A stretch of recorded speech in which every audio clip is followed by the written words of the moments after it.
안녕하세요, 흥이에요. 오늘은 라면 파티예요. 베트남어로 소개할게요. Hôm nay Hany sẽ ăn mì ly siêu cay Hàn Quốc. Đây là mì gà khô cay, mì khô siêu cay, mì siêu siêu cay, mì tương đen và mì không cay. Hany chưa ăn ba loại này bao giờ, không biết là sẽ cay như thế nào thì mời mọi người cùng theo dõi nha.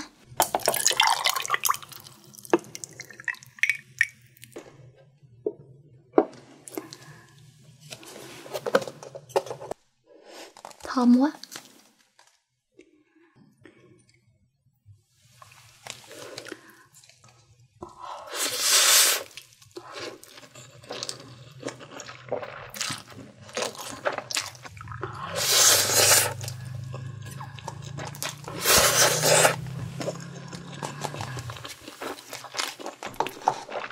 Ngon.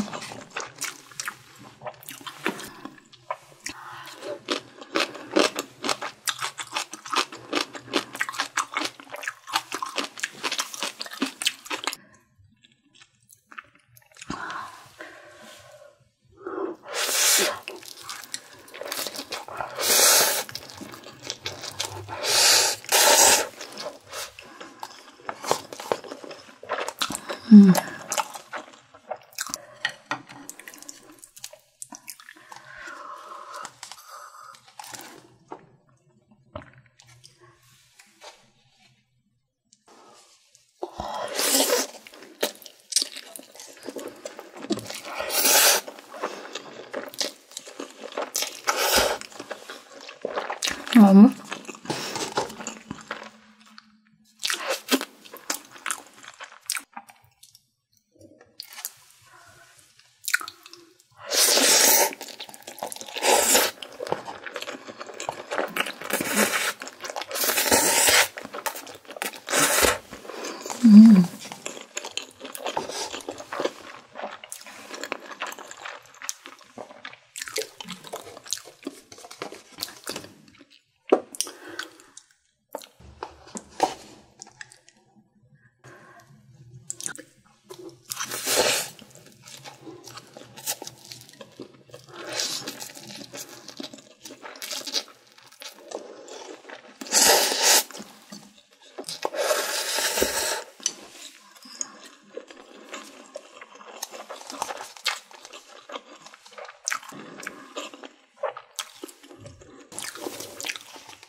Siêu siêu cay lúc nãy mình nói.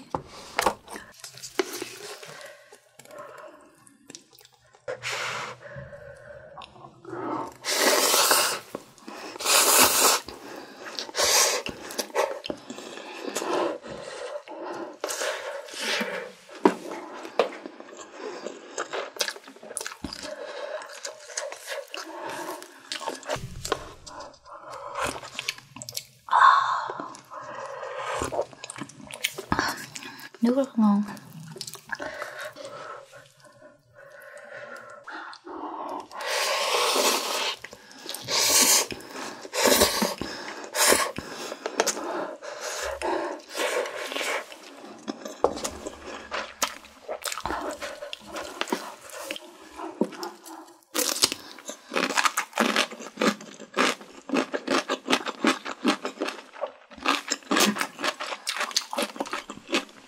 Hany thích cái này không?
Ngon.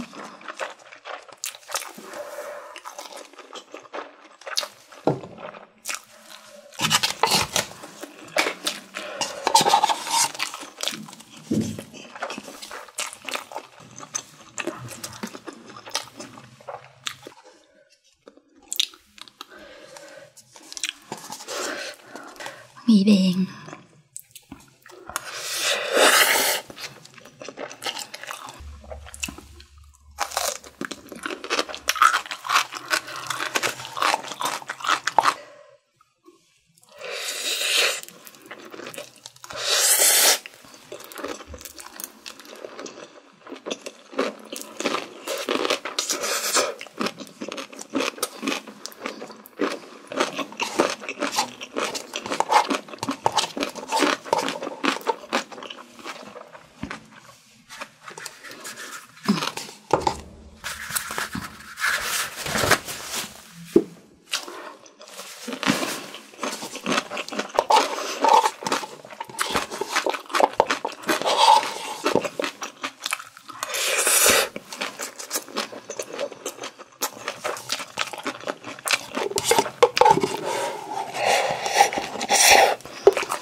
Trong 5 loại này, loại nào cũng ngon hết. Nhưng mà Hany thích là vị cay của phô mai và mì jin không cay này.